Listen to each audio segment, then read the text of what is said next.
Dan Reed along with the Twisted Genius DNAS here, and we are welcoming you to Rebirth and starting things off right now with this triple threat challenge. We're in the ring right now. You're seeing Johnny Storm and PAC along with Bingo Balance wrestling from Irish Whip, and that's Bingo Balance right now with a scoop slam. Twisted Genius DNAS. What are you expecting from these three?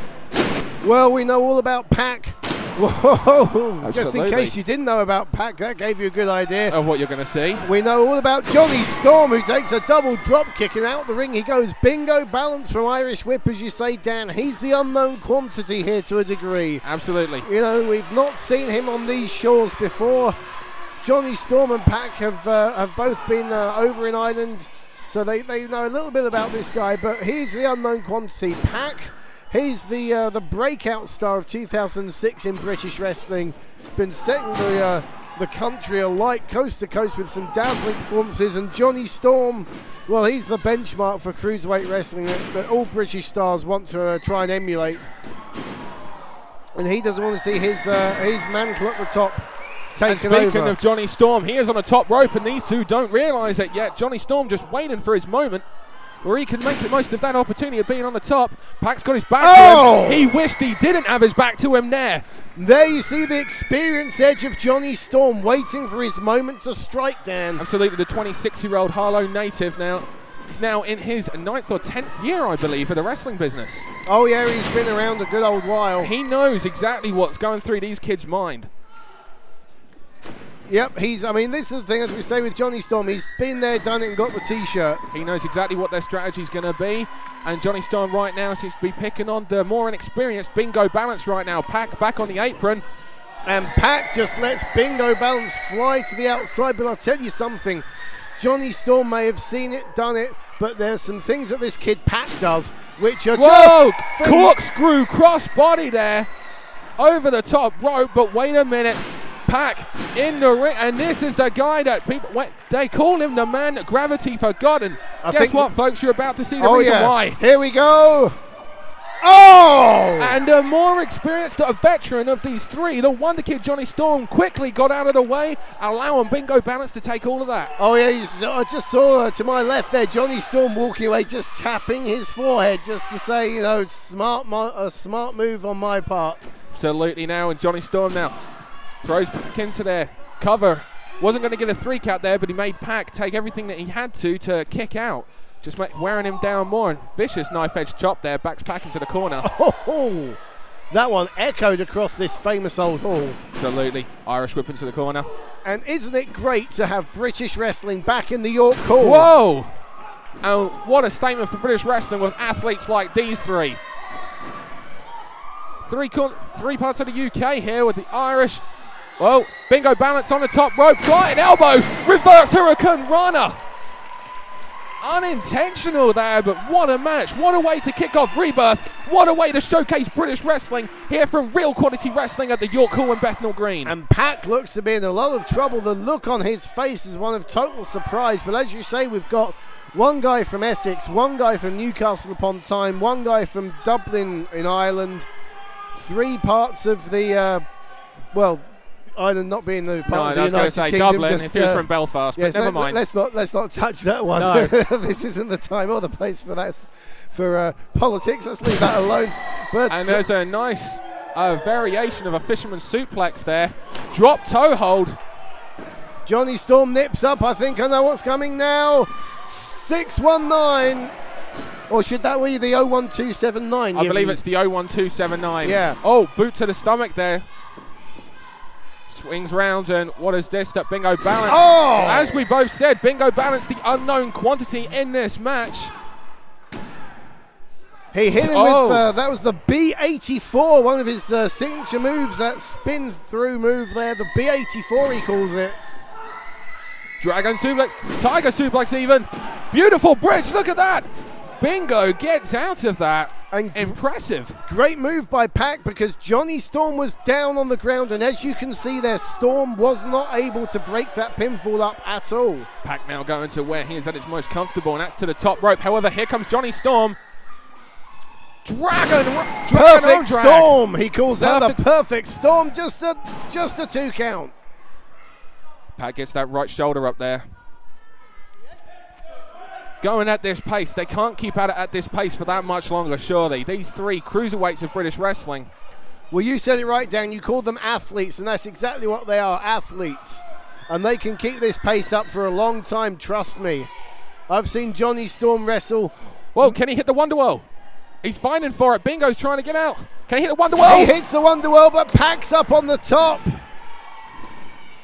Whoa, shooting star.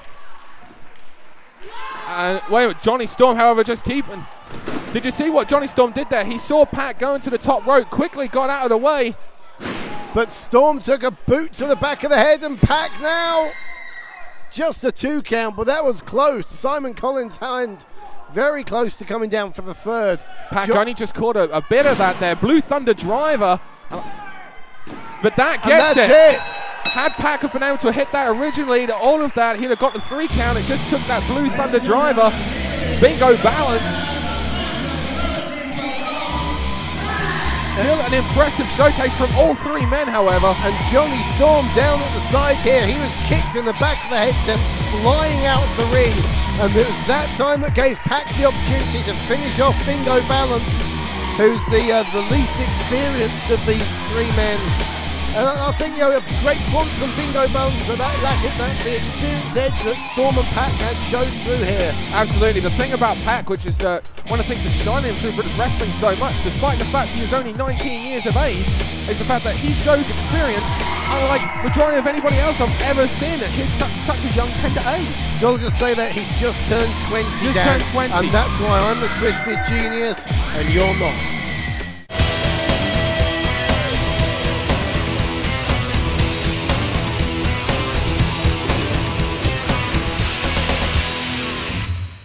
Introducing first, representing IPW UK, weighing in at 174 pounds from Romford, Essex. This is Mr. IPW, Ashley Reed. Twisted Genius Dino Ash along with Dan Reed here once again at the York Hall in Bethnal Green. We've had our rebirth and it's now time to start running with It's Not Just for Christmas here at York Hall. Oh yeah, a great night ahead of us. This is the first match to crown in our tournament, which will ultimately crown a new or an inaugural RQW champion. Absolutely, the previous RQW champion was the Wildcat Robbie Brookside. He now seems to be on semi-retirement. You can hear the FWA chants against the IPW representative, Representing 1PW, Ashley Reed. And tonight we are crowning a new RQW British Heavyweight Champion.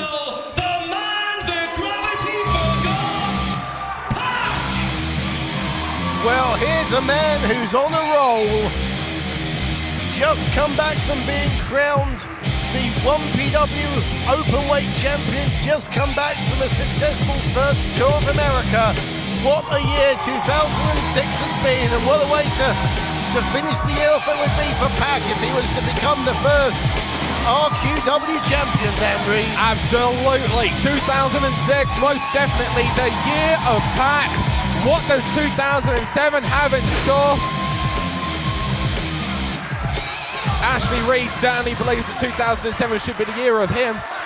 Well, forget about 2007, we're still in 2006, and there's business to be finished off here, which is to crown the first RQW champion. So we've got Ashley Reed representing IPW UK, based out of Orpington, and Pac, who I believe is representing 1PW. A promotion you know rather well. A promotion I'm relatively familiar with, yes, based up north. Worked there once or twice, I understand. Yes, you ever met the management? The management? Yeah, have you ever met them? The funny fellas, yeah. Okay. Bell has started. First match here. Those of you joining us on the Wrestling Channel, we want to thank you for being here. Keep checking us out every Wednesday night at 11 o'clock. So why has someone left 3 muffins on our desk? I have no objection to eating muffins. I'll never say no to a nice-looking muffin either, Dan. Tie up and a go behind from PAC. This is going to be something they've met once before for IPW, and there's a reversal. Who won that one? That's putting you on the spot. That's putting me on the spot. But very evenly matched in height and weight. They're both 5'8". There's a mere 2 pound difference. PAC coming on the down to the ring, scaling at 12 stone 4. Ashley Reed 12 stone 6. PAC seems to be in a better shape, and look at the quickness. PAC is always in fantastic shape, indeed. As he said, recently come back from the United States of America on his first tour there. Will be going back soon.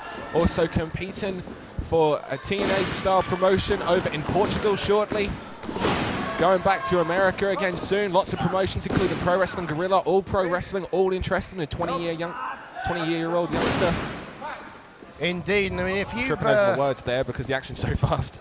If you've never seen PAC wrestle, if this is your first time, if you're watching this on the TV or on DVD, don't blink, is all I can say, Dan Reed, because you may very well miss something. There's a reason they call him the man that gravity forgot, and you'll find out fairly soon, I'm sure. Absolutely. The thing about this, though, is this is a tournament, Dean, okay? Which means that usually we'd see PAC go full out, very, very quick, straight from the get-go. But in a night where he could end up wrestling 3 times, does he really want to do that straight away? I mean, that's a lot of cardiovascular, a lot of training that you've got to go through in order to compete 3 times. And at the level of which he competes, I don't think anyone could do it. Indeed, I mean, that is one of the great factors in a tournament like this. You know, how far do you push things in the first match? You know, if you don't push it enough, then you could end up out in the first round, but you don't want to be in the final and injured. But PAC has got a lot of guys who are bigger than him in this tournament. You know, guys like Martin Stone, Drew Galloway, Iceman. Absolutely. Who he'll need really to pull out all the stops if he wants to beat guys like that later down the line, if he does obviously get that far. Absolutely. And so it's definitely a question that we'll find out the answer to as this tournament progresses tonight. Big back body drop there. Did you see the height? Yes. You do not want to take a move like that in the first of perhaps 3 contests of your evening. Irish whips again. Beautiful standing leg lariat, 1 action, first match here. The thing with Ashley Reed is that he can take and dish out, but he can take a tremendous amount of punishment. If he could only spell his surname correctly, then he'd be a star. Oh, you spell yours the funny way, don't you? No, the correct way, R-E-A-D. But, oh! Reverse cross body blocker, attempt from PAC, met with knees. 1 step ahead, Ashley Reed. Oh, Ashley Reed knew what to expect. Oh, totally. You notice the knees went into the midsection and the back, and then there's followed up by a nice backbreaker. Smart move from Ashley Reed here. Totally stopped PAC. When PAC was running, he was in control. Now Ashley Reed's got control of this match. Look at the expression on PAC's face there. Really a lot of pain etched across his face. And again, you know, if you want to progress in this tournament, that sort of thing's not a good sign. Absolutely. Oh, high velocity leg drop there. Absolutely. And also, you notice how he keeps picking PAC up and slamming him down, totally taking the wind out of him. He's not going to be able to run or come off the top rope whenever he's in a situation where he just can't breathe. Definitely. And keeping hold of PAC now with that rear chin lock and driving the knee into the base of the spine. Fans getting solidly behind PAC. Well, that's the thing with PAC, you know, you want to keep the guy grounded, obviously. Well, they don't call him the man that gravity forgot because he's a, solid ring technician. Well, he can do that as well. He can do that, but that's not what he's known for. No, but, you know, this is one thing, a common misconception about our high flyers is that they can't actually do, the bread and butter, the basic wrestling, which couldn't be further from the truth, because you've got to be able to wrestle to get your opponent into a situation that where allows you to do a high-flying move. Exactly, Dan. So that's not the case, but obviously in keeping a guy like PAC grounded, you're stopping him from flying. Forearm shot there. It just rakes to the eyes. Frustration now on Ashley Reed. Ashley Reed spent the majority of 2006 in IPW UK battling Paul Robinson. They've had a legendary feud. You'll see Paul Robinson here later on tonight in our tag match. Ashley Reed, vicious backbreaker. Ashley Reed must be rather annoyed at all the attention that PAC has got, because it is quite arguable that had it not been for PAC, this could have been the year that we know Ashley Reed for. Definitely. Ashley Reed's definitely had a breakout. Look at this move though, Dan. Look at this. Our camera's taking you right into the action, right in the heart of the ring.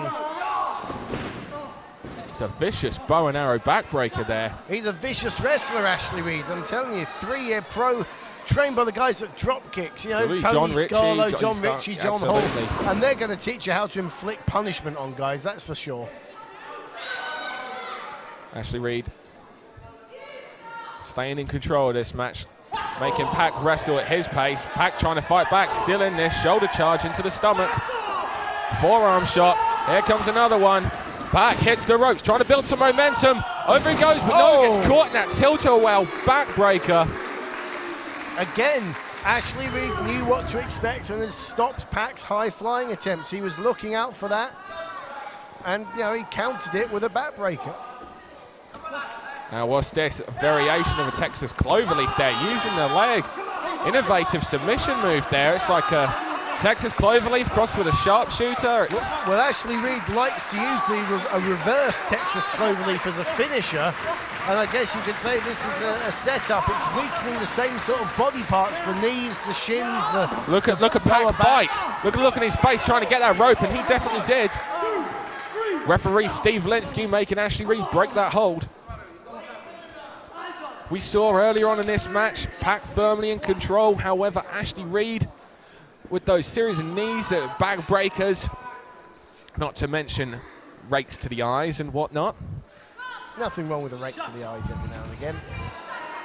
And ever since that point, we've seen Ashley Reed in control, though PAC has been continuously trying to fight through, gain some momentum, and now we're seeing a torture rack backbreaker. Okay. Ashley Reed seems pretty proud of himself, and I can't blame him. That was one high-impact move, and if you want to win a match, that's a good way, but you need to go for the pinfall afterwards, and that's something that Ashley Reed isn't doing. Instead, he's mouthing off to the fans. Could be a mistake. I'd say this is definitely a mistake. You don't have the kind of year PAC has had. Well, series of knees again. He's staying on top, but PAC was back up to his feet, but you have to wonder if he'd have been up on his feet had Ashley Reed gone for the cover straight away.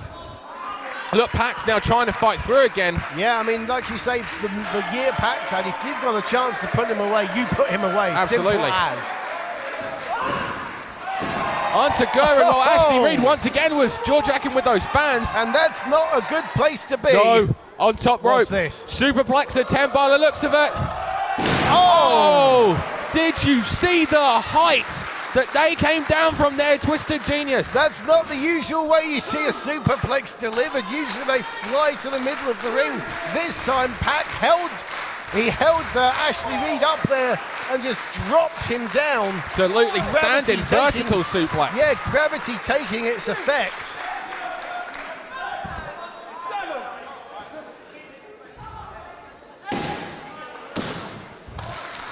PAC now trying to build some momentum. He's got his opportunity now. That took everything out of Ashley Reed. All the momentum that Ashley Reed had seems to have been lost because PAC, look at the look on his face. He fires back there with that awesome forearm shot. Kick to the stomach followed by a forearm shot. Ashley Reed knew he was losing that. Hits the ropes again. Oh, step up into Guri. PAC. T-bone PACplex. Oh! 1, 2. That's not a move you usually see out of PAC. But have you noticed so far, with the exception of that superplex, PAC hasn't been to the top rope. He hasn't flown. He's decided not to take too many high risks at this stage of the tournament. Absolutely. They're called high-risk maneuvers because you do them. Whoa! Shades of Tully Blanchard. Oh! But Tully Blanchard never dropped them on their head like that. Slingshot, brainbuster, 2, 3. No! I thought that was it if he'd hooked that leg. I thought we just saw a new finisher from PAC there. That was incredible. Definitely. PAC quickly becoming perhaps the most versatile wrestler in the industry. Well, what a match to start for RQW's return here at the York Hall and Bethnal Green. I mean, this year has seen PAC matched up against guys like Ultimo Dragon and AJ Styles, stars from around the world. Oh, STO on the back of his head. Concussion number 36, 2, no. I was going to say PAC won't be overawed by the occasion, but he certainly might have his head scrambled by that. In a tournament where you could end up wrestling 3 times, you do not want to be dropped on the back of your head with that kind of velocity so early on in the night. Dan, tell me, when do you actually want to be dropped on the back of your head like that? Never, let alone in a tournament. Let's face it, it's not the sort of thing that you go out and say, I know what I'm going to do tonight. Beautiful. Whoa, look. I thought that was 3. That was I've got so to question close. the position of referee Steve Linsky on that. I've got to question Steve Linsky here, full stop. He's a bit of a dodgy guy, a dodgy official if you ask me. The left shoulder of PAC there was not down. PAC was rolling through. He made PAC have to kick out of that move even more. Whoa! Leapfrogs the charge there. PAC over the shoulder. Oh! Straight on the top of his head! That is how you break someone's neck! And the fans showing their appreciation. What a match! What a move from PAC! If PAC can get the cover, this will be over. These guys have been going all at it now for a good 12 minutes. 2 count from our head referee, Steve Linsky. As I said, who made him head referee? Yeah, this guy's certainly not sponsored by Specsavers. Or indeed any other optician. No. Which are available. Yes. Boots, for example, you can go there. Okay. Side suplex attempt, going to drop him right on the back of that head again if PAC has his way. Oh! Stamp on the foot, that's an effective enough counter. Absolutely. Boot to the midsection there, over the shoulder, this is his finish. Going for the Emerald Fusion. Here we go, he hits this. No, over the shoulder goes PAC. Great agility. Over the top, no. Waistlock, German suplex. He counts, flips up. Ashley Reed does not see it. Tiger suplex, this PAC's move. That's it. 1, 2, 3. Fantastic. What a win for PAC. PAC advances to the semi-final. And Mr. IPW, Ashley Reed, is eliminated. On the bright side, he'll get home a lot earlier tonight. Well, what's interesting is that PAC didn't fly once. He kept it grounded. He was, I guess, you've got to say he was confident of beating Ashley Reed, but he didn't pull out all the stops. And he's, I think, physically looking at PAC there, I think there's plenty of fuel left in the tank. Absolutely. Which when what a win. What a win and what a match for PAC there. The fans getting behind Ashley Reed now, calling him, what's that? Is that loser? A loser, I believe.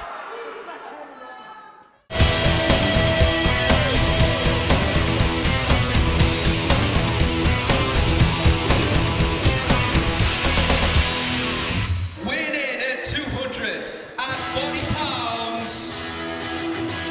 Ladies and gentlemen from Scotland, this is the Drew Galloway. Twisted Genius Dean Ayas here alongside myself, Dan Reed, and it's now time for another semi-final match here in the RQW Heavyweight Title Tournament. And there's a man with 2 titles, and he's looking to add the 3rd. But first, he's got to get past the man that gravity forgot, PAC. Drew Galloway earlier defeated the Mexican El Ligero. PAC earlier defeated Mr. IPW, Ashley Reed. Both of them had hard quarter-final qualifying matches. Their second match here this evening. But Galloway, I think, had the slightly easier match, would you say? I don't know, but... I don't know. Both of them had very, very hard matches. And again, Drew Galloway will be facing a man much smaller than him as he gobs off at Sheamus O'Shaughnessy again. Yeah. Drew Galloway getting in the face of Sheamus O'Shaughnessy, shouting down from ringside. And here comes PAC holding the back.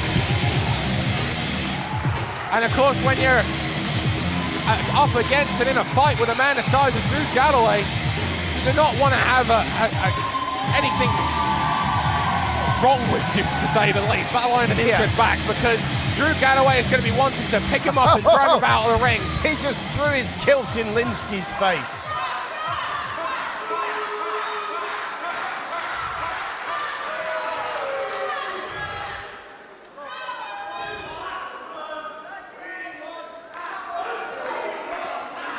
Well, no question about who the crowd favourite here is. I think I even saw Sheamus O'Shaughnessy chanting for Pac. He probably did. And you don't often see him showing much emotion. But, you know, again, the advantage physically goes to Galloway. 10 inches in height, exactly 4 stone difference. 16 stone 4 Galloway, 12 stone 4 Pac. And the experience edge as well to Galloway. 4 years as opposed to 2 from Pac. But momentum, oh, bad move by the youngster there. Momentum this year has gone with Pac. Absolutely. Although that said, this past week he lost the FWA flyweight title to Ross Jordan. Absolutely. So he's going to want to. That may be perhaps the biggest hip toss I have ever seen. I would not disagree with you, Dan Reed. That was pretty damn high. And Drew Galloway, really a hip toss, he just picked him up and threw him. Drew Galloway making his intentions very clear indeed. Oh! Backdrop into an ace crusher. 1, 2, 3, no. Drew Galloway clearly showing that he is not paid by the hour here. He's wanting to get the job done quick and fast. Well, it's a smart move. You know, the quicker you get, the less fueling that you've burnt, as it were, the more energy you have for the final. That's yeah, exactly absolutely what I was saying. Yes. You took the words out of my mouth. Well, I think somebody else beat me to it, actually, but runs in, and of course the benefit there is, like you're saying, as someone the size of Drew Galloway's, he needs to conserve all that energy because he's going to run out of it a lot quicker than what Pac will. Oh! Just like that, Pac from the middle rope, top rope flying, head scissor there. Oh! Running Hurricane Rana, head scissor takeover there now. Drew Galloway to the outside, right in front of Sheamus O'Shaughnessy. Here comes Pac. Oh! Swanton! Over the top, Swanton Pescado. What kind of a landing did Pac get? Looking on the back of his head by the looks of it, but no pretty blue mats here at York Hall and Bethnal Green.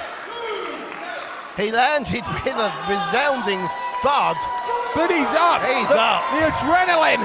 That's what he is. Pac is an adrenaline junkie, and he is feeling it here at York Hall. Oh, he's going to feel it tomorrow morning when he tries to get out of bed. And I emphasise the word tries.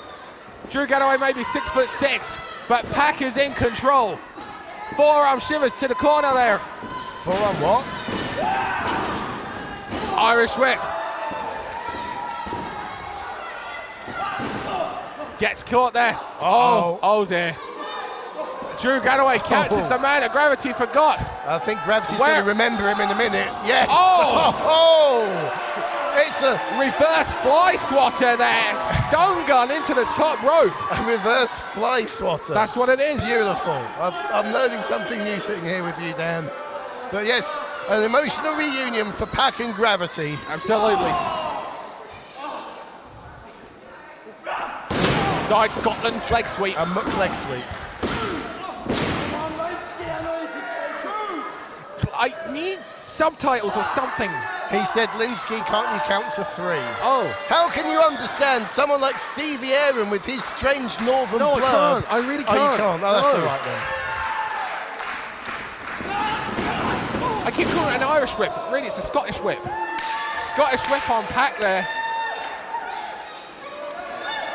This man oozes attitude. Oh, absolutely. 1,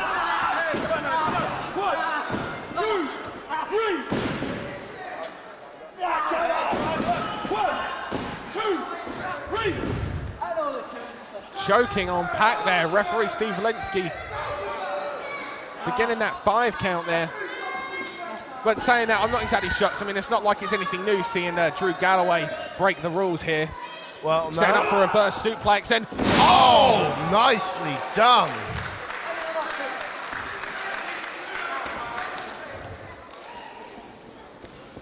Off the ropes comes Galloway. Big, beautiful knee drop there to the top of the head of PAC. When 6'6" jumps up into the air, and how much did you say he weighs again? 16 stone 4. 16 stone 4. All into the point of the knee, and that comes down on your head. It's Rather be the guy giving the move than taking it. Yeah, it's going to scramble your brains a little, isn't it?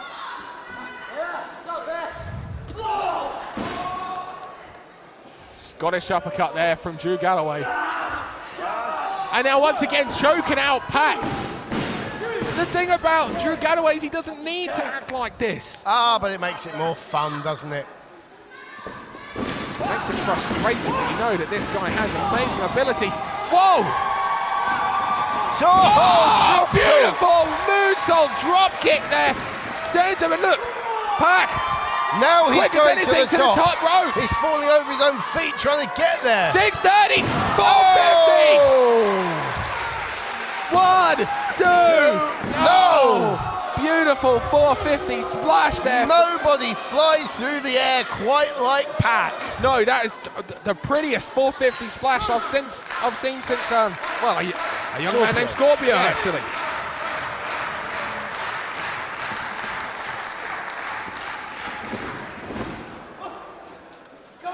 Is he going for the tornado DDT? Tornado DDT gets caught.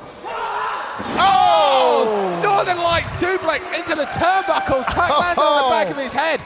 And we saw that happen numerous times. And there's another beautiful Northern Lights. Oh, I thought that was it. What a great bridge, and Galloway. Unbelievable. 6'6" bridging like that. What an athlete. You don't see agility like that in a man of that size often, and Galloway is furious with Steve Linsky. He thought that was 3, so did There was I. nothing wrong with that count. That was PAC kicking out. Vicious chop there on PAC, backs him into the corner. Once again, the much larger man throwing PAC around the ring, but PAC sees it coming. Second rope, PAC, moonsault. Oh, gets he's been caught. Whoa! Oh! He tapped it into that tilt-a-whirl DDT. How about that? Gravity did forget him that Smart time. move though from Galloway, rolls to the outside. He can't be pinned when you're on the outside of the ring. Oh yeah, very, very smart move from Drew Galloway. He knows where He didn't get those 2 title belts there by allowing himself to be pinned. That's what you call ring generalship. And look at him right in front of Sheamus O'Shaughnessy. And PAC cuts his route off. And tried to slam his face first into the mat there. Galloway blocked it. Up against the ring post now. PAC. Series of forearms. What is he doing?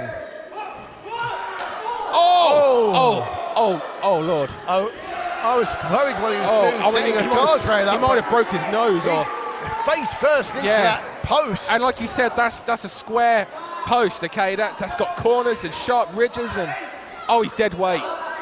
He is dead weight. And now just drops him again face first. That's just plain vicious. If from he's Drew broke Galloway. his nose, then his eyes are going to well up. He's not going to be able to see. He's not going to be able to breathe. Well, what are you after? What's he after? He's after a bottle of water. Hey, that's our water. You don't need...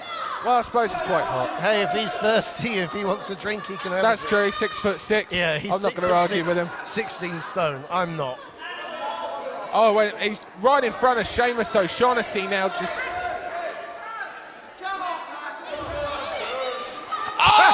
And he spat it right in Sheamus O'Shaughnessy's face! Brilliant! SOS is not a man to get on. Brilliant! Look at SOS! Here comes security. And the Here come the rest referees of our refs. jump out here, trying to hold Drew Galloway back. It's not Drew Galloway they need to hold back. It's SOS. That was it's Sheamus brilliant. O'Shaughnessy who they need to hold back. That was brilliant. He's soaking wet. Look at him. Look at the look on SOS face. But meanwhile, PAC is getting back to his feet and in the ring while our cameras are concentrating. And there's a count out. Steve Linsky has given a count out and PAC is in. We're at 4. And these two are still in each other's face and PAC is hitting the ropes. Unbelievable! He, from a standing position, moonsaulted over the side in variation of a neck breaker down. Fosbury flop over the ropes, but again, what kind of landing PAC got, I have no idea. I think the back of the head of Drew Galloway went into the steel guardrail. You see that's it. PAC wins by count out. A count out? Yes, PAC wins. He took him out. He made the most. He hit that spinning moonsault from the outside. What kind of BS is that? Rubbish. Yeah, Galloway is fuming. Those are the rolls. Oh! And now Drew Galloway, sore loser. Hit it, no. Oh, Pile straight down driver on his right head. on the head and neck, compressing the neck. And referee Steve Linsky took a clothesline for his troubles. Oh, and now Drew Galloway. He's destroying the referee. Hold on a minute. Oh yeah, you can go see him, that's fine by me. And Dean Iasis left me alone here. He's just gone to get out of the way of an enraged Scotsman. Last time I saw a Scotsman this angry, he ended up slaying the English. And D. Drew Galloway making his way to the back, and finally Dean Ayas My God, comes back because he cowered away because he did not want to be anywhere near the enraged Scotsman. I was checking. You was the other side of the building. Linsky's condition. You was the other side of the building. I was checking on our head Other side of referee. the building. The fact that Drew Galloway was over here is pure coincidence. You was the other Pure side of the building. coincidence. But what kind of condition is PAC going to be in for the? What kind of conditions Martin Stone going to be in for the final? Exactly. We could have a forfeited match with neither man. I don't think wrestle. Martin Stone would want to take the victory that way, and I'm pretty sure PAC would not want to go to the and give in. This is for the RQW title.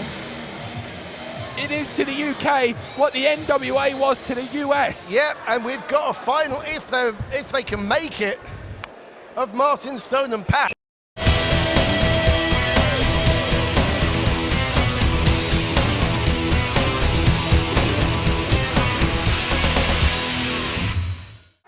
From Newcastle upon Tyne, winning tonight at 180. I guess we're going to find out who the true breakout star of 2006 is in this match as well. Indeed, well, one man Stone recently lost the belt in the IPW UK title. One man recently gained one.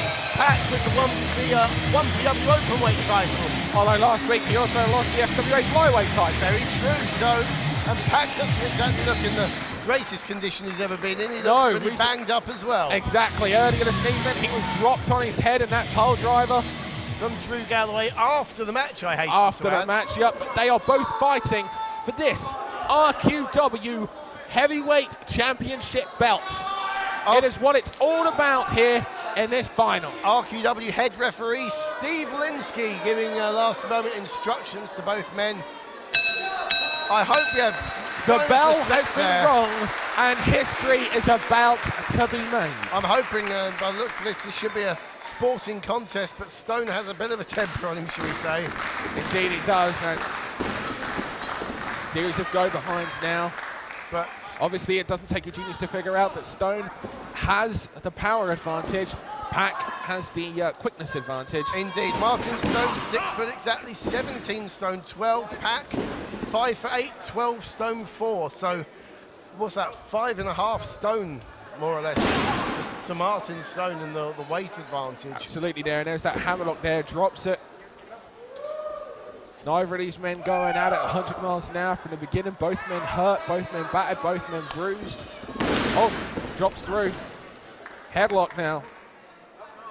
Well, Stone, his first round match against the Iceman, he got that over and done with him in fairly quick succession, as did PAC with Ashley Reed. But it was the semi-finals that took it out of both men. Absolutely. And we see PAC. And it's just a question of who's got the most left in the tank. PAC trying to get out of that head scissors. He frees himself with a series of headbutts. Both men stand up. But Shake hands. Martin Stone at the moment so confident. Absolutely, and he has a reason to be. He's just come 1 month ago. He came away with a win over Doug Williams. Exactly, arguably the biggest win of his career. But then Beautiful there, counter to the headlock there. Used all his weight, whipped himself back. The momentum took Martin Stone off. Another tie-up. He swings the arm over, full Nelson. Snapmares down. PAC with a series of quick offense, and there's a body scissors. Maybe he's going to try and roll him through, try for attempted quick pin. Maybe he's just, yep, there it is. Rolls him through. Martin Stone trying to stay on that shoulder so he doesn't completely roll through. You see him using the point of the elbows on the knees, trying to break that hold. What this move is also doing, it's also cutting the wind and making it harder to breathe on Martin Stone, who's already a bigger man. I was going to say, PAC trying to take the wind out of Stone. Obviously, the longer the match goes, the more it will favour PAC, you'd have to think, just because he's carrying less weight around. Absolutely, and also, taking nothing away from Martin Stone by any stretch of the imagination, but PAC is tremendously conditioned, one of probably the best conditioned athletes in the UK at the moment. Oh, nice trip there. We saw Martin Stone keep hold of the wrist, flip him over onto his back.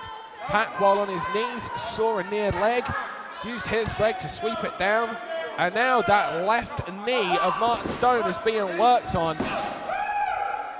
That left knee has already had a lot taken out of it, as we alluded to earlier. And a smart move by PAC, obviously. I don't think it was necessarily, like a premeditated situation. It was the leg that was near him, and the name of the game was wrestling, so he sweeped it, got hold of it. PAC is not the kind of man that would take advantage of an injury. He's not an unsporting contestant. No, but you go into a match, like you say, with an injury, and it's going to obviously be a target. Absolutely. But okay, there's a headlock there, and a more powerful Martin Stone uses the momentum of the ropes. How about that? That's how much momentum PAC had, but it was the power of Martin Stone that threw him into the ropes, that gave him the momentum, and here comes that Samoan crash, perhaps. Oh! Notice how he didn't use the left knee. Usually you drop him on both knees, but that time he kept his left knee out and only used his right knee to drop PAC onto it. But he's still holding that knee. Well, yeah, absolutely. There was a lot of force there. Oh, tries, nice. Half Nelson cradle there, tries to go for the pin. The other thing that's worth bearing in mind, PAC crawls to the corner, is that PAC likes to use those ropes a lot. One false move near those ropes, one slip, and you've half set yourself up for the London Bridge. Absolutely. Vicious headbutt. That's the kind of sage advice you get from a top quality manager like my good self. PAC would know this, hopefully. And as you pointed out earlier in the first match, we never even saw him go to the top rope. Indeed. I don't think we really saw him go to the top rope, really, except for that 450 in the semi-final as well. And that Fosbury flop kind that was over the top, he didn't climb. I suppose he went over the ropes, didn't he? Yeah. Well, oh! Nice. Moonsault knee drop! Such a graceful moonsault you get out of PAC. Absolutely. Moonsault knee drop there from PAC. And PAC seems to be massaging his foot there. I don't know if he hurt it on the landing. I don't know if you caught hold of that. I did, I noticed it myself, yeah. Oh! Well, it seems to be all right, because he was able to muscle him up, and obviously all the weight would have been down on the foot there to lift him, so... Great strength exhibited by PAC as well there. Absolutely. And I don't think Stone quite expected that. There he goes again to that foot. He seems to have hurt it on the landing. And there's a stomp. Trying to keep the bigger man down. And look, he goes back to that foot again. Forearm. Oh, drop kick to the knee. Nice move. Well, smart move. I guess everything else he was doing, Martin Stone just kept getting back up. Oh, and that, look at that. He can't hold his own weight up. Exactly. Everything that he was doing, Martin Stone just kept getting back up. So eventually, PAC just had to go for that knee. And oh, shades of Ric Flair. I was just saying that. Leg down. We all knew that Ric Flair would use that maneuver to set up for the figure four leg lock, which worked on the knee. I wonder if PAC will be going for that for a figure four. It's not a move I've seen him use myself before, but this is for all the marbles. This is for the RQW Championship. Exactly. You don't come out to wrestle a match after taking a pole driver and after competing twice if the reason that you're wrestling for doesn't mean a lot. It isn't important. Whoa! Oh! Uranagi suplex, 1, 2, and no. It's a miracle Pat kicked out of that. Yeah, Martin Stone Two wasn't from able the to get all the weight over the shoulders there. And side leg sweep, and now he's going for that Cobra Clutch crossface there, the 3C. This is the move that won the match against Oh, you lost. It's Aviv Mayan. Aviv Mayan. Thank you. He defeated Aviv Mayan. You're a twisted genius with a short memory. Thanks for rescuing me, making it sound so seamless. Yeah. And that's the Cobra Clutch crossface, and look at him pull on it back. And Pat gets to the ropes. Pat gets to the ropes. Look how Martin Stone, rolls over onto that side and grabs hold of that knee. But what part of the body was Stone pulling back on? The neck. The neck, and the shoulders. absolutely. The precise part of the body. Oh, that was damaged by Drew Galloway, and the precise part of the body damaged by back Aviv to the Mayan. top rope. Shooting star. Pele kick, shooting star, unbelievable. Shooting star knee drop to the back there. Unbelievable. And hooks it 1, 2, and nice move there by Pat. Did you see how he hooked the closest leg to the ropes? That stopped Martin Stone from being able to put that foot on the ropes and forced him to roll the shoulders up. And look at Martin Stone crawling to the ropes to try and pull himself back up because his knee has taken so much. But not just that, I mean, when Pac flew up, I think the last thing... Oh, beautiful leg drop. The last thing Martin Stone expected was to get a kick in the back of the head. Absolutely, and now Pac setting up for something. Pac does things nobody else to the top rope. Oh! The prettiest shooting star! Oh dear Lord, look at, he's up! Oh! He landed on his head! He broke his neck! 1, 2, 3, No! Two! Martin Stone exploded with that lariat! And I think he used up every last ounce of energy. Absolutely. Every last You bit. do not take a shooting star press from Pac only to stand up, run on an already injured knee, and near decapitate a man, only to find him kick out at 2. You know something? When you feel that your life is in danger, your body has these reserves of energy that kicks in. It's the and last it's almost shot. like that was what happened with Martin Stone. It was his last shot of adrenaline almost, and now he's having to use the ropes to pick himself up. Forearm shot. Both men have taken each other's signature maneuvers and kicked out. We saw that lariat defeat Iceman earlier, but it did not beat Pac. We haven't seen a London Bridge yet. I still say if Stone can hit that move, that will be it. That will be curtains for Pac. Absolutely, series of forearm shots there from Pac. Oh! He took his head He off. must have 101 ways to break a man's neck.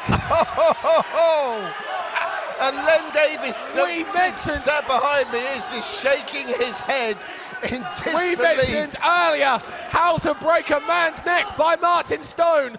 Available soon in all good bookshops. Yes. And oh dear. No! A running splash mounted to the outside. Onto the ramp. Awesome. Onto the ramp. There's no give. Look at the twisted, contorted body of Pac. I've never seen that before. That is a hard ramp. There's no give. There's no pretty way of saying it. You heard the echo of body on wood. The thud. And Stone promptly dispatches Pac back into the ring, and the straps are down. Stone roars like a lion and sets him up on the London Bridge. Here we go. If he hits this, it's over. If he hits it, and he hits it. That's got to be it. 2, 3. Oh my God! Martin Stone has won the RQW Heavyweight Championship. We got the first champ, and what a deserving winner! The first RQW Heavyweight Champion since its rebirth, since being crowned the National Championship of the United Kingdom. What? Martin Stone, and perhaps the most brutal series of moves I have ever seen, one after another, is the new champion. And what a match here at York Hall. And here comes some of the other members of the roster. What a match. What a performance! This was undoubtedly an epic encounter here at York Hall. This was undoubtedly one of the most brutal matches I have ever seen. And how PAC is moving, I will never know. That was one of the most brutal matches I've ever seen in my life. It was a suplex, it was a lariat, it was an awesome bomb, it was another lariat, it was the London Bridge of PAC. The most brutal series of wrestling moves in a row that I have ever seen. And the bottom line here tonight on December 16th at the York Hall with Bethnal Green is we have a new RQW British National Champion, and his name is Martin Stone. The Governor is the champion. PAC undoubtedly put everything he had into that match. And Martin Stone has a few words. And let him speak, he's the new champ. Well, I certainly wouldn't say no. I mean, you see what he did to PAC?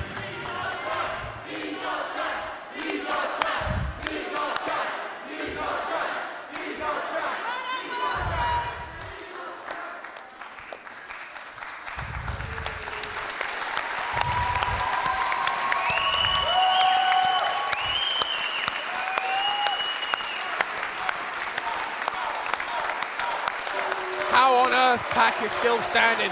I'm not going to talk, I'm just going to let you feel the emotion here at York Hall. You people came here tonight to see a wrestling tournament for one of the best prizes this country has. And I don't think you could have had a better main event than myself and the man that gravity forgot back. And I can't disagree. Hey, let's have a rematch. Now! Have a whole night of it. Best of 7. Out of all the people I've worked, I've wrestled, been up and down the country with, by far you are the toughest.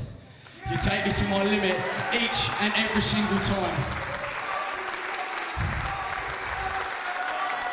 And I can't think of a better main event than as the next generation British Flyer, and if I may be so bold to say, the next generation British Heavyweight. Oh, you say it. You say it, Martin Stone, because you are.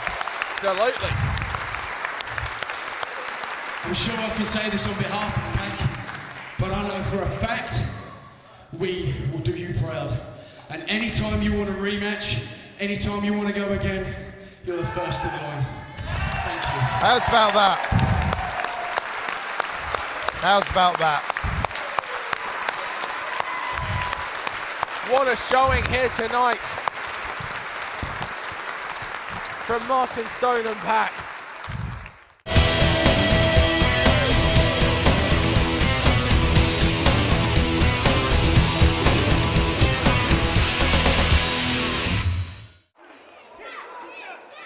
So here we go, 1 PW Open Weight Championship on the line. The man that gravity forgot, PAC, this youngster, there he is, the youngster from Newcastle upon Tyne, just turned 20. Up against the man who's been a pro wrestler for half of PAC's lifespan, 10-year pro, Kid Kash. Came out to a tremendous reception. A dangerous and sometimes unpredictable character. But he's wrestled all over the world, all the major companies, all the major divisions. He's a former WWE World Cruiserweight title holder, a former TNA X Division champion, ECW World TV title has been in his possession, as well as the NWA World Tag Team titles at some point. So this is a well-decorated, well-travelled, experienced man. And another huge test for PAC at the Doncaster Dome, bearing in mind the challenge he's had before from AJ Styles. And well, we get a clean break there. Kash just trying to get the measure of this young man by the looks of it.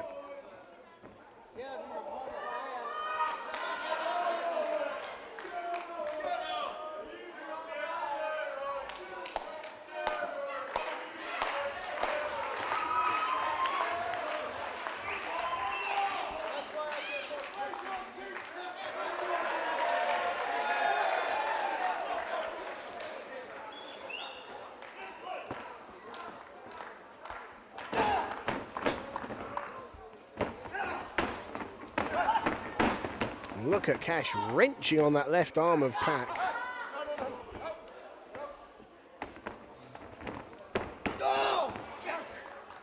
PAC counters with one of his own. I wonder if Kash has seen any tapes of this young man, because some of the high-flying moves that PAC can do, I've never seen anyone else in the world do. Oh, how about that for smooth chain wrestling, and Kash takes PAC down to the ground, and this might be a smart strategy of trying to ground the youngster and stopping him flying. A very sound strategy indeed. Oh, caught him with 2 elbows, make that 3 to the face. Oh, and you saw the wild-eyed look on Kash there as he charged in. And look at the pace of these exchanges. Headlock takedown, PAC counters with the head scissors, nip up from Kash.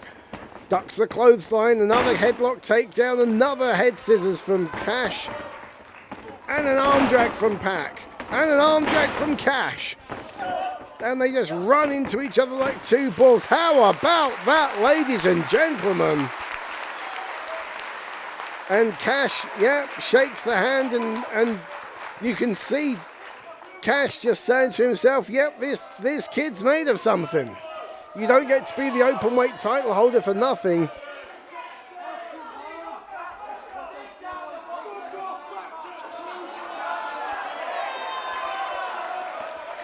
Well, some of this crowd not particularly behind Kash, I guess because PAC is such a huge crowd favourite here.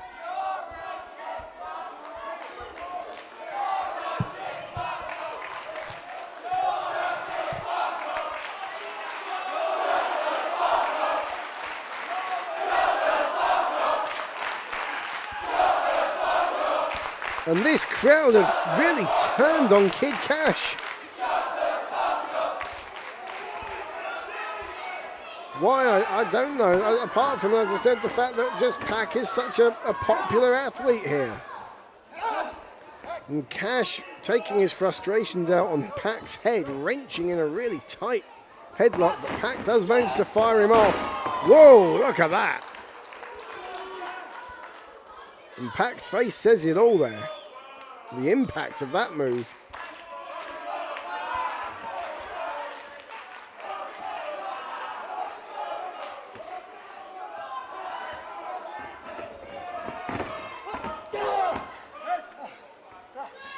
And PAC retaliates with a headlock of his own.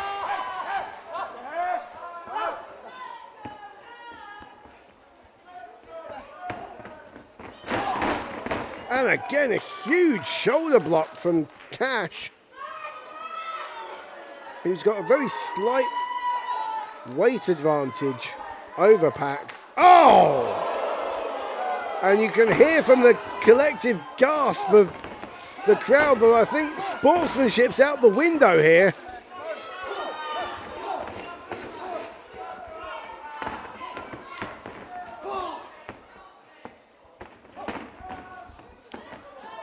Kash takes evasive action, but so does PAC, and Kash goes tumbling to the floor, and he's in a dangerous area because PAC will fly. PAC does fly, lands on his feet. Oh, and Kash. Oh, Kash slinging PAC face first into the ring apron and then back first into those guardrails. Breaks the referee's count, and we're back on the outside. And this crowd right behind PAC, and that is only further enraging Kid Kash. We've already seen tonight how Davey Richards, didn't get the most welcome response from this crowd. And this crowd in Doncaster traditionally welcoming our stars from across the Atlantic, but not tonight it seems, with the exception, of course, of Sterling James Keenan.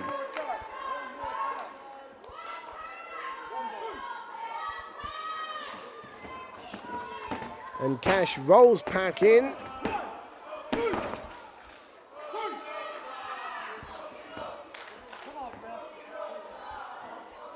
Kash complaining to the referee. Oh, and a stiff boot to the ribs. And Kash seems determined to not allow PAC to fly, and that would probably be a very firm, wise strategy, and the force of that headbutt hurt Kash's own head. And he's now just pulling the hair and breaks on the 4 count, knowing he's got a 5 from referee Steve Linsky.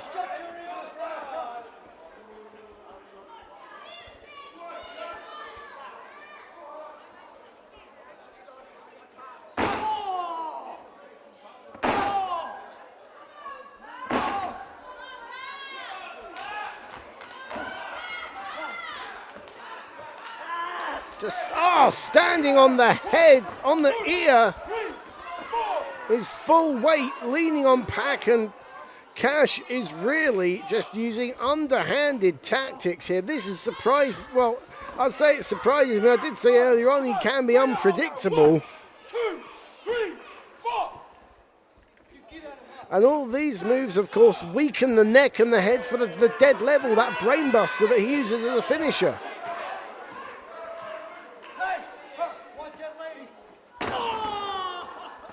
Oh, and that kick was low. That was low, and what Kash did was low because he just distracted the referee's attention. Goes for an unorthodox pinfall, but just a 2 count.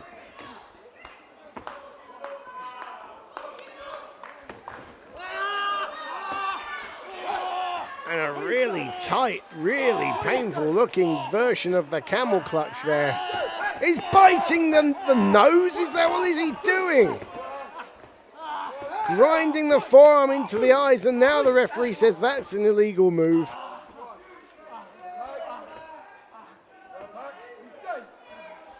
PAC holding the nose.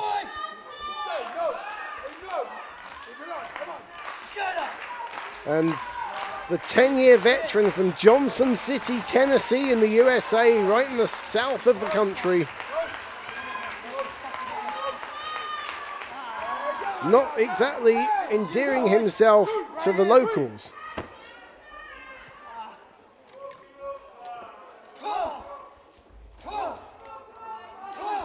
Forearms across the bridge of the nose. He's trying to break that nose. That's what he's doing.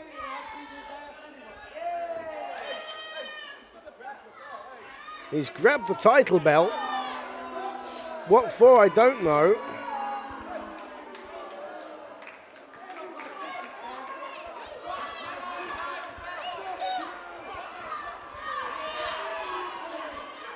Throws the belt back down on the ground. I don't know if he was going to use that as a weapon, and a drop kick to the sternum of PAC. 1, 2, 3, 4. Shut up! Well, this wasn't the match we were expecting. Fuck up, bitch.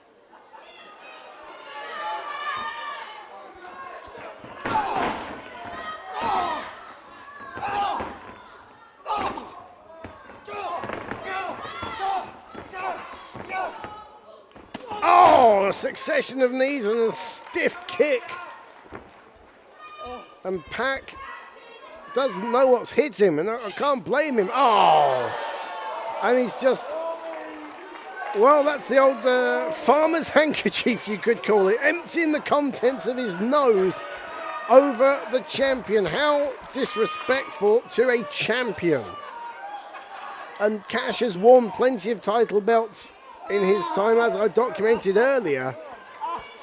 You would think he would have more respect for a championship match than that, but evidently not. And referee Steve Linsky doesn't quite know what to think of all this either.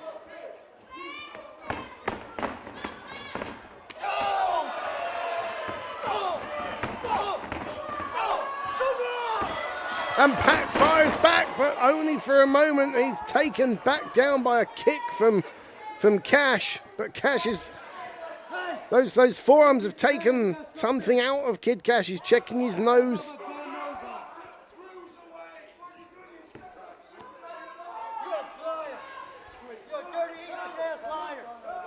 He's accusing referee of something, of being a liar. I don't know what for. Kash seems to really have snapped during this match. I don't know what's caused it, other than, as I said, the only thing I can think is that this crowd are more in favour of PAC than him, but PAC has had an incredible journey in 1PW and in the Doncaster Dome, and look at this. Kash arguing with the fans, arguing with the ref, doing everything just within the rules, breaking on the 4 count.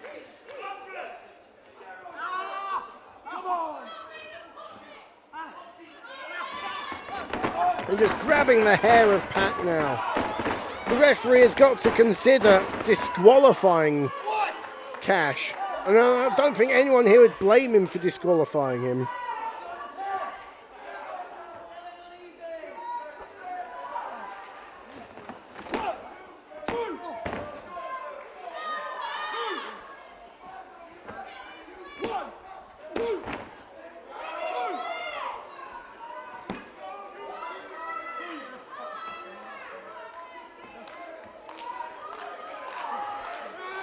And another choke. Beg your pardon, not a choke, just a kind of a... Well, he is, he's smothering the mouth and the nose of PAC, and now just raking him. This is just unbelievable. And I think that was a low blow as well. I couldn't quite tell from our vantage point here, but... As I said, the referee has got to consider a disqualification here if this continues. You're right, but your mouth swallowed, boy.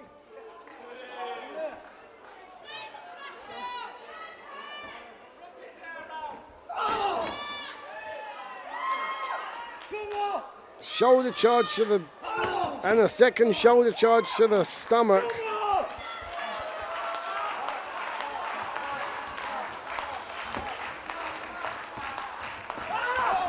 Forearm uppercut, and a second one knocks Kash down.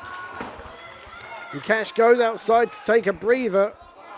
He's now manhandling one of our photographers there.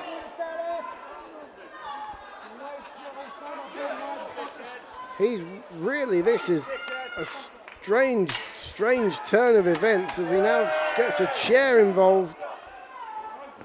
Kash has really just snapped. It's not what we expected at all.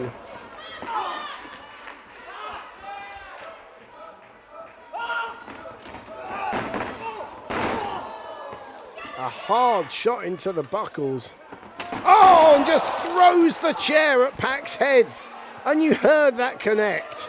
And PAC certainly felt it connect.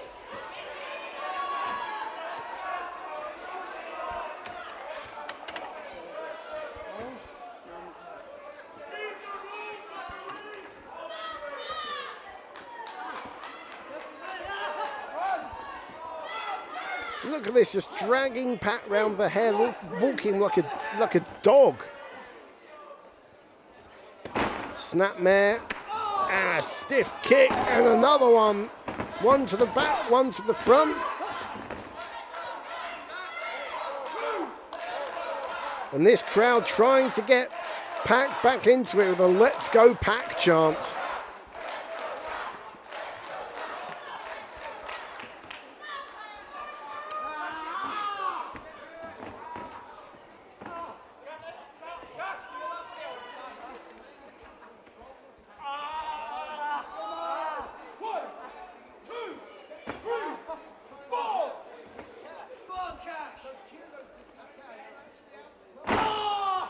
Another low blow, and Linsky has got to consider a disqualification. I know I keep saying this, but each time Kid Kash continues to break the rules, and he didn't even attempt to hide it that time.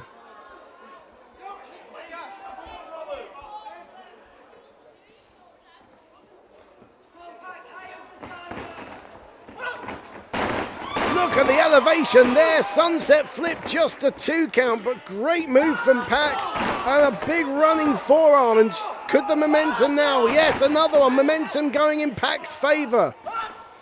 Standing shooting star press, 1, 2, just a 2 count.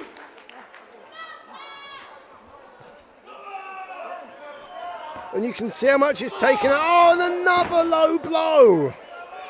I don't know if the referee saw that or not, but he's got to be suspicious. And Kash, he's grabbed, but he's got the camera. I don't know what for. He's doing some of his own filming. Oh, as he boots PAC in the face, and again, this is, fans, this is the most bizarre thing. As you get a close up of the ceiling there, this is one of the most bizarre nights, bizarre things on a strange night as it is, and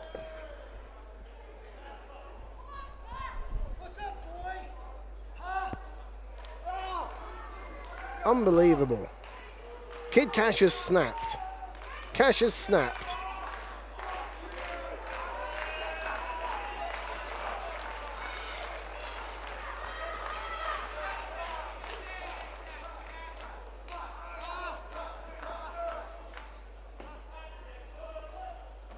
What the hell are you looking at? Huh? What are you looking at? 2, 3. What are you looking at?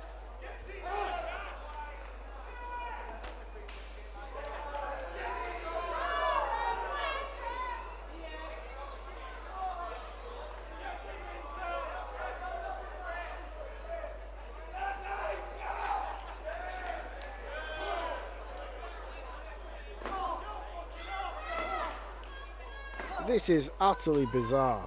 Utterly, utterly bizarre. And I apologize for being next to speechless. It's not a great thing for the job description, but and look at the nonchalant cover there, and he's now threatening our referee. That was 3. You fucking English can't count.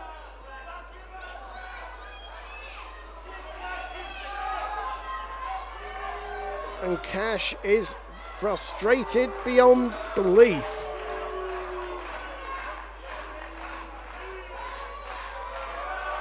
Oh, we don't need this.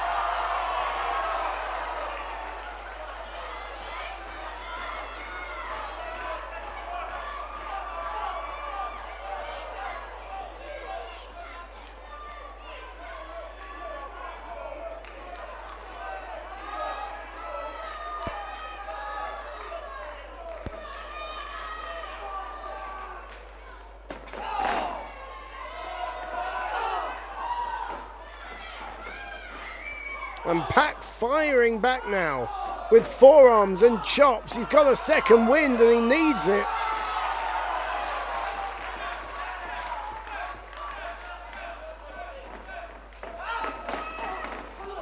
Huge clothesline from Kash though. And again, blowing his nose on him, on PAC.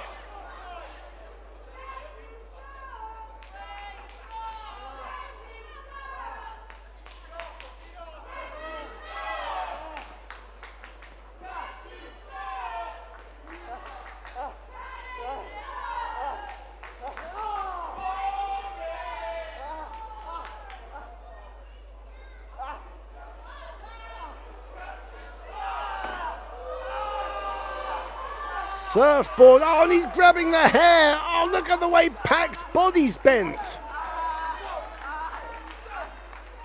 Unbelievable, he got there illegally through the hair, but what, oh. And springs PAC back face down.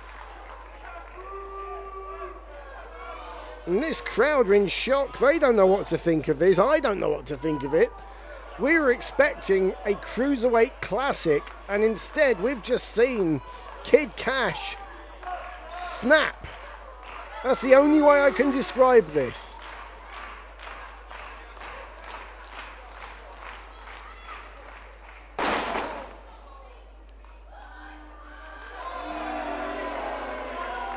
And he's going for a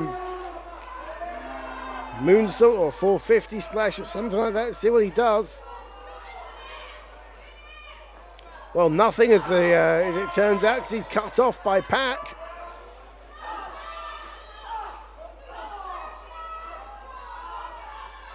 And again, Kash has got the hair. Oh, this looks very, very, very dangerous indeed. Top rope power bomb. Oh, and Pac lands right on the small of his back, and that's taken it out of both men.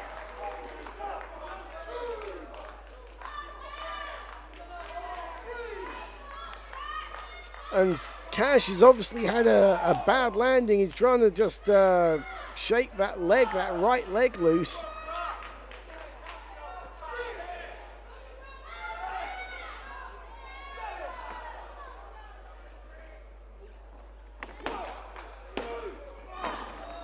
Just the 2 count because of the time that had elapsed. That move took a lot out of Kash as well as Pac.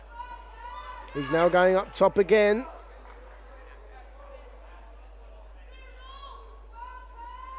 Oh, great move, but Pac gets out the way and a bad landing for Kash.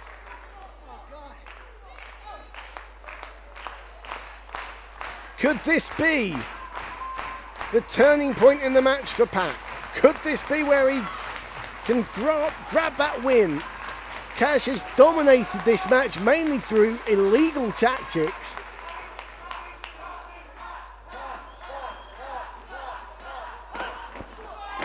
Great drop salt from Pac. And another leg lariat that time. Northern Lights suplex, doesn't get the bridge though, makes the cover. No, he's not making the cover. He's going up top. He's going up top. Could this be the 630? Pac looks fired up. Corkscrew shooting star press, but nobody home.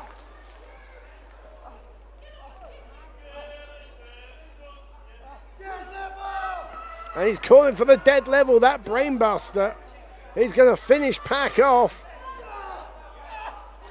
Oh, reversed into a small package and the 3 count and a huge victory for Pac. How about that? The 3 count to Pac. What a victory for this young man against all odds in a most unusual of circumstances.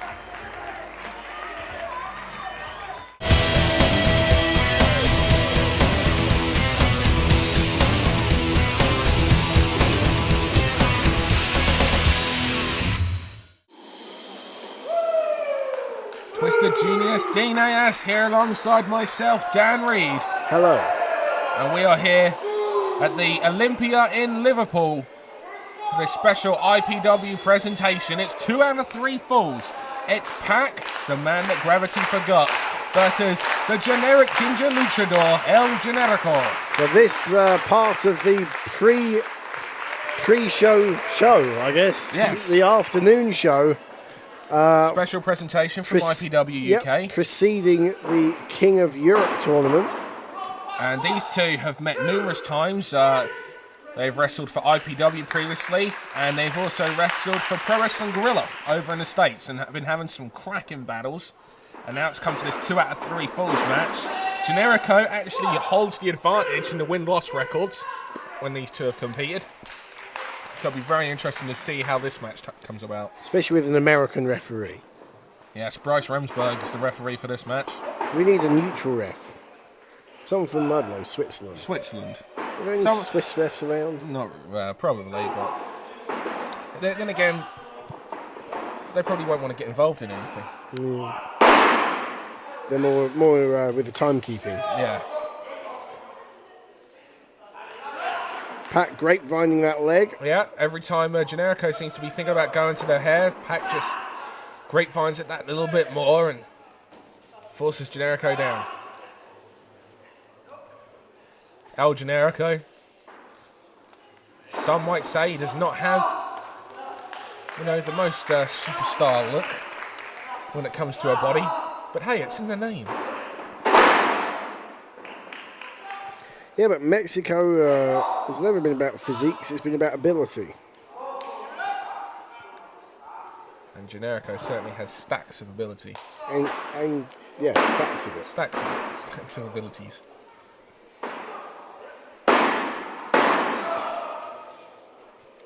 PAC, who's at just 20 years of age, has really come into his own.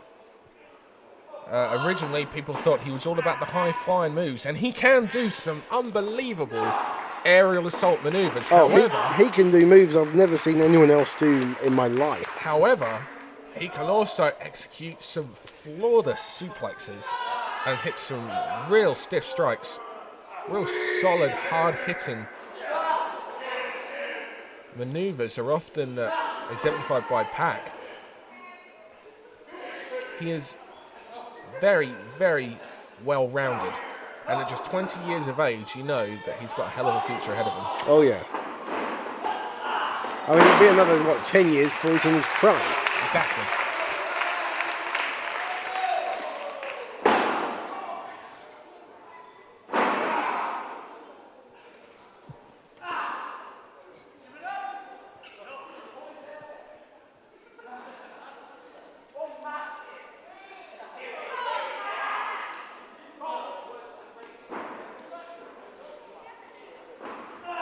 PAC keeping hold of that arm. Feeling each other out. This is the first fall of a 2 out of 3 fall match, and the first fall is very, very important. Oh, yeah. The last thing you want to do is have to fight from a 1-0 deficit there, okay? You don't want to have to fight back.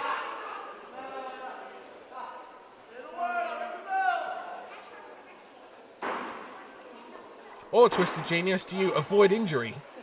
If you're putting a submission move, and lose the first fall and try to rely on getting the 2 remaining falls. This is the thing now, if you're in that position, you've got a real dilemma on your hands. It'll be interesting to see if either of these guys go for some big, serious submission holds.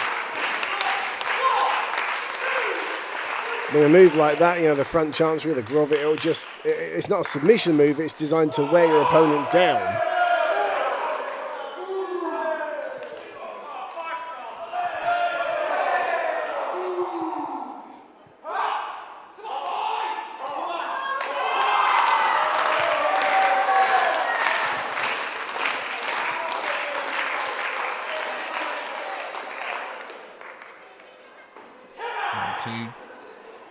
Tentatively going. PAC rolls through. Nice. Beautiful. Once again, going to that leg.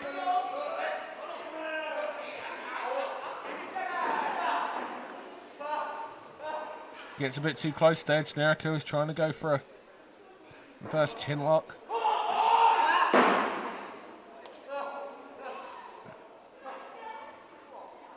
And you see Generico trying to catch some breaths of air in there as well at the same time while he's sitting up. Trying to not focus on the pain, although it's going to be very hard to do. And PAC has definitely targeted the left leg of Generico. Now, whether that will be through a future submission hold or simply just to prevent him from flying. Well, as I mentioned earlier, PAC is on the losing end of these two series of matches across the world, okay? Generico has won more matches than PAC has. So therefore, PAC is going to know everything about Generico that has made him the victor so far. Generico's won more matches because of these reasons, and I dare say PAC is going to try to take out the legs and take out the high-flying abilities. And Generico there went for the first serious submission hold, that cross arm breaker, but PAC managing to keep his own hands locked and stopping the arm being extended out by Generico. See, these two previously have had incredible high-flying battles, and it's almost like they've decided to go for a different approach. Maybe it's like they're expecting the other one to take the same approach, so they're trying to counter it. But it seems like they both had the same idea.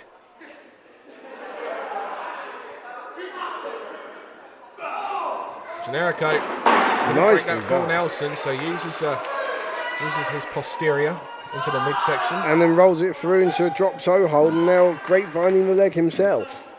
The difference is, however, is when PAC had the grapevine on the leg, and turned a variation of an ankle lock there as well, is that PAC kept close to the front of Generico's body whereas Generico is behind, so therefore PAC cannot grab Generico, much like Generico was able to grab him and alleviate some pressure. Do you see that? He still had the ankle lock on and then added a almost camel clutch kind of move.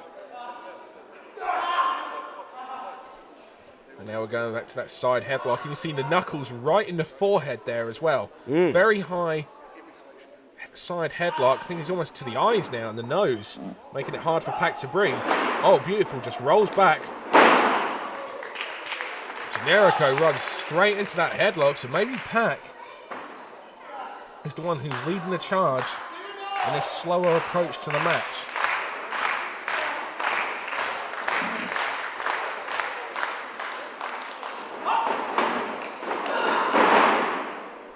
Shoulder block sends him down. Oh, nice. Kicks up. Beautiful Mexican arm drag.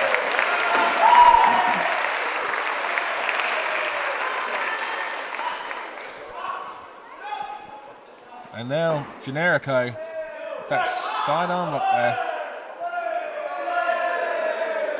A lot of El Generico fans here, as you can hear by the Ole chants. PAC, not quite as flashy, if you will, in the ring gear as El Generico. I'll wait until you see him do some of those high impact maneuvers of his. Oh yeah, PAC doesn't need flashy ring gear. No. 1, 2, 3, 4. I still think at some point this will turn into a match much akin to a fireworks display where everybody is looking there in awe. Ooh. Ooh and ah. Wow. You see that? After all that, these two then shake hands. So there's still a lot of respect there between these two. Both men, fan favourites. Despite the fact that this is in PAC's home country. Seems like there's just as many, if not more, El Generico fans here at the Olympia in Liverpool. Oh, beautiful. PAC went for a, PAC went for a head scissors. Generico took evasive action and has now maintained control. If anything, it did get him out momentarily of that side arm lock, but in the end, he ended up taking that deep arm drag from Generico and being put back in that exact same position.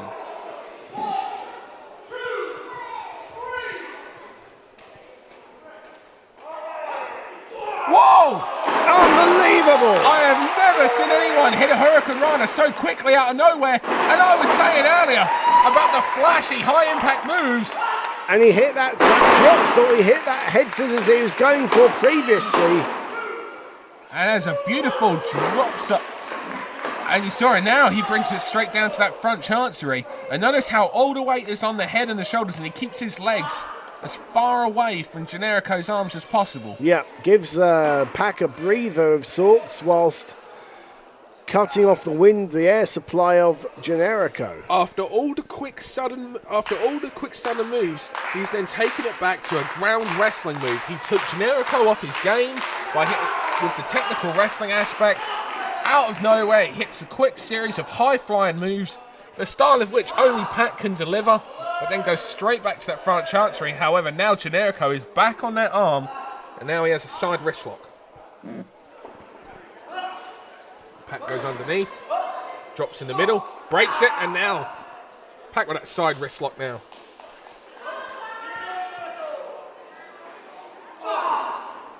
Forearm shiver there to the jaw of El Generico. Irish whip. Generico holds on. PAC charges.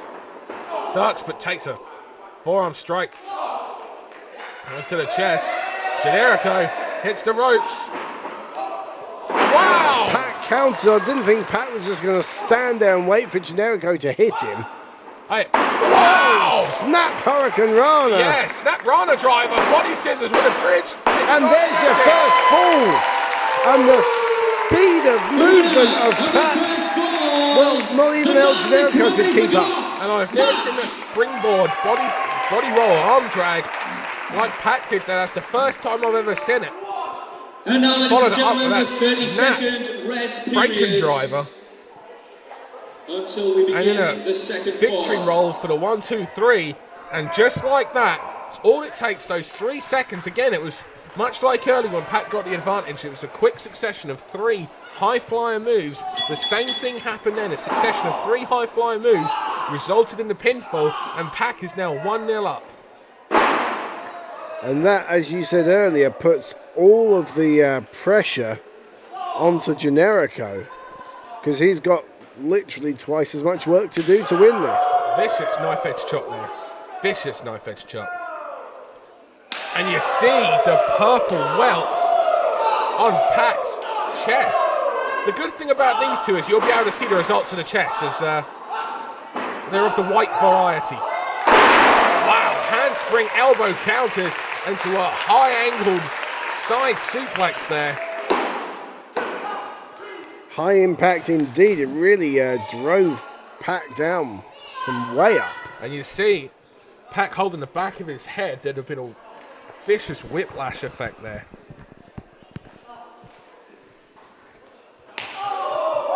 There's another one.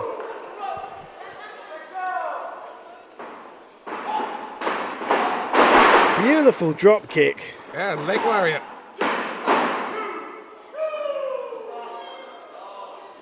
Pac kicks out.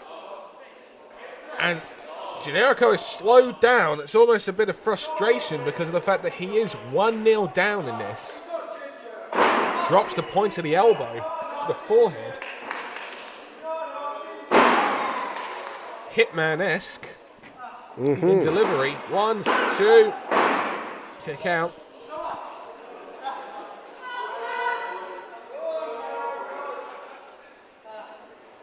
Generico picking up the man that gravity forgot, keeping hold of him. And even though Pac is 1-4 up, Generico looks the fresher of the two. Absolutely, and if you notice, Generico is going for the approach of keeping hold of Pac, because those slip-ups, those quick succession of moves that we saw earlier were both times that Pac was allowed to either use those ropes or run those ropes. Excellent point, yeah, definitely. And now he's keeping hold of him. He's been using the elbows to keep him down. He grabbed hold of him to hit that backbreaker. And grabs hold of him again. Yeah, keeping hold of him. The last thing he should really want to do is start throwing him around, where Pac can use the momentum of the ropes and use his athletic ability to hit some of those high-flying daredevil moves, because as we saw with the first fall, they will pay off for the man that gravity forgot, and Pac will quickly find himself with a 2-0 advantage, and that means a 2-0 win.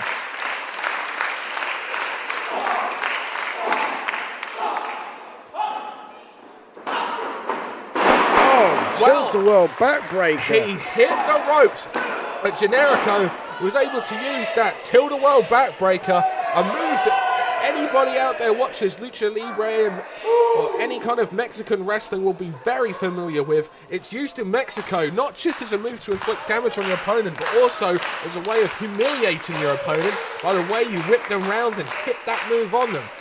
That is a move with a lot of Mexican heritage behind it. So there's a degree of humiliation and pain. Nothing pretty about that there. Nope. And once again, Generico's going up top. he's seeing the opportunity for something again on that back. Do We've or seen die. A series of moves to the back. Beautiful! Huge splash. 1, 2, and 3. No. The left shoulder of Pac. DOS, says Bryce Rensburg. Suplex or brainbuster, perhaps? No. Oh, 1, 2. Beautiful. Nearly a Money 2-0 clip win. pinfall there. Blue Thunder Driver, uno, dos, tres. No. I thought I'd get multilingual there. Bilingual. I thought you only liked girls.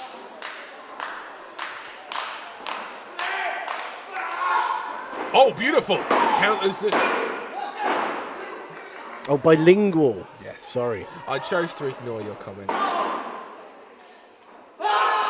Oh, uno, dos. No! He spiked Pac down with that version of a Michinoku driver, a Generico driver. A Generico driver, but driver is the key word in that Yeah. move, because wow, he was driven down hard on the back of his head, and Pac's legs were kept hold of by Generico, which made even more force on the back of his head. Oh! Kick in the face! It was a kick in the face! And that was a face met steel afterwards as well. And only one thing, Generico, brainbuster! Oh my, okay. That's it. Uno, dos, tres. 1-1, and you've got to wonder if Pac will make it for the third fall. You can capture Diaz to it after that move. Piece, El Generico. Thank you. Super crazy. Once again, ladies and gentlemen, we will I'll have teach you how to count to 10 in a Arabic 30-second rest period, and then we will decide the winner of the match in the third and final fall. They're in a slight wet rest period. Pac. Well, there. Oh, Generico, 1, 2, he should have hooked the leg. Well, I wondered if Pac would be able to make it for the third fall, and he's still flat on his back as the bell rings after our 30-second rest period. Silly mistake there by El Generico, though. He got the pinfall after the first one. Pac, however, has had 33 seconds since taking that move. Generico's taking an awful long time getting to those ropes. Yeah, he set it up for something. He But kind of Pac, I think I heard him say, Hadouken. Wait on the top rope. Oh, Super Frankensteiner from the top rope. And Generico wisely rolls to the outside. But he is not safe when the man that gravity forgot can take to the air. Second win for Pac. Or was he playing possum? I don't think there was anything being played possum in that one. He was dropped on his head. I think this is instinct. I think this is a second win. I think the adrenaline is rushing. And that was an unbelievable corkscrew moonsault press after a Super Frankensteiner from the top rope. And Generico has been taken off guard. And this is not where he wants to be. He does not want to be in a position where Pac is able to hit those ropes. And corkscrew body press now. Yes! 1, 2, and a kick out.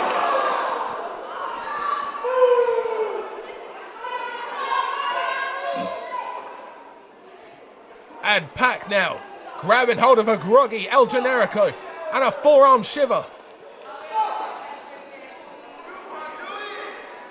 Pac setting up for something. Handspring elbow. We saw him go for this earlier. Oh, he gets caught. Franken driver. 1, 2, and no. And again, the snap that Pac gets on that move is incredible. Absolutely incredible. Pac can hit so many variations of that move. It's unbelievable. I once saw him slide down a banister of a nightclub into that move. Called it the Frankenslider. Oh! T-bone suplex into the turnbuckles, landing right on the top of his head. Generico signaling for that Ole kick. He hits this, and it could be over. It's what led to his demise in the second fall. He hits it. Kick to the face, Diaz. And he's signaling for a second one. Oh, I don't know if he should go for a second one. He should just try and finish this one up.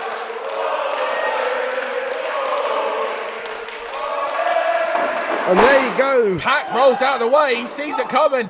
Maybe another one of those. Oh, drops him on the top of his head. Franken driver. Oh, it takes a Generico's Yakuza kick to the face. Both men have taken unbelievable punishments to their skulls. This could be a double count out. This really could be a double count out here because both men have just absorbed amazing punishment. Up to 5. Neither man looks too likely to get up here, Dan. What about Generico? Ocho, Generico, Ocho. Nueve. Oh. And Pac is up. I hope I helped because I don't think he understood. I don't know if he could hear you from up here. We're up in the gods at the Olympia here. And these two now trading forearm blows. Oh! Step up into Guri. Hits the ropes. Handspring. Oh! Handspring tornado DDT. 1, 2, 3, no! A kick out again. Have you ever seen a reverse handspring tornado DDT, Dean Ayers? In a word, no. No. PAC hit those ropes again. This is where he is so dangerous, how he runs into the well-placed boots in the midsection. Oh, he's going for that package buster. Oh! 1, 2, 3. It was a package orange crush. He didn't have the shoulders covered properly with the feet, though. There's really no pressure on the feet, on the shoulders of PAC, and that was what gave PAC the ability to get out of that move. Great move, though, that package orange crush. He's put a new twist on that move, originally invented by Kid Kash, and what a twist, what an extra effect. But as you said, he was not able to hook those shoulders, and PAC was able to roll out of it. Now he seems to be going maybe for one more of those Generico. Kick to the face. Kicks to the face. And he does! Oh my goodness, I think I saw a bicuspid come off. A what? Bicuspid, there's a half Nelson suplex on the back of his head. Maybe another one's brainbust. Oh, snap! Break the driver! No! He was going for another one of those orange crush bombs. But it was turned into another one of those Franken drivers, which, as I said earlier, PAC can hit from anywhere. And once again, we may have a double knockout situation.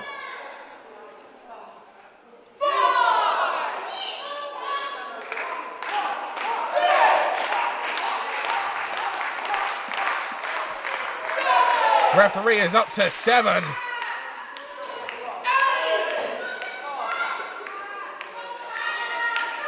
Nine. And once again, do you think that was done deliberately? Do you think they used all of that to their ability to gain some breath? Or do you think that it took everything they had to get out of that and get up by 10? I just think they happened to be able to strong to their feet in that time, because this match has been grueling, to say the least. 2 out of 3 falls. PAC going for that tiger suplex. Beautiful bridge. And no. What is it going to take, Dean Ayers, to put these two away? That is the million-dollar question, and I've got to say I'm stumped, but PAC is looking for the answer. PAC's going to the top rope. When PAC hits those skies, you have no idea what's going to hit you.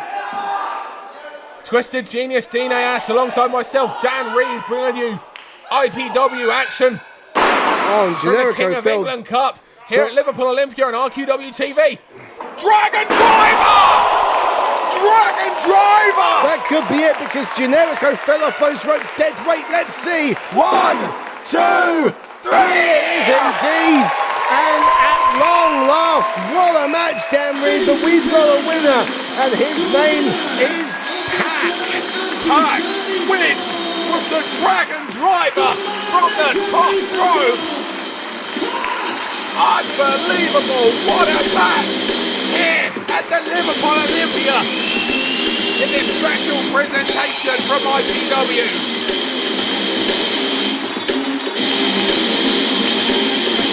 But PAC gets the victory in this 2 out of 3 falls contest with the Super Dragon Driver.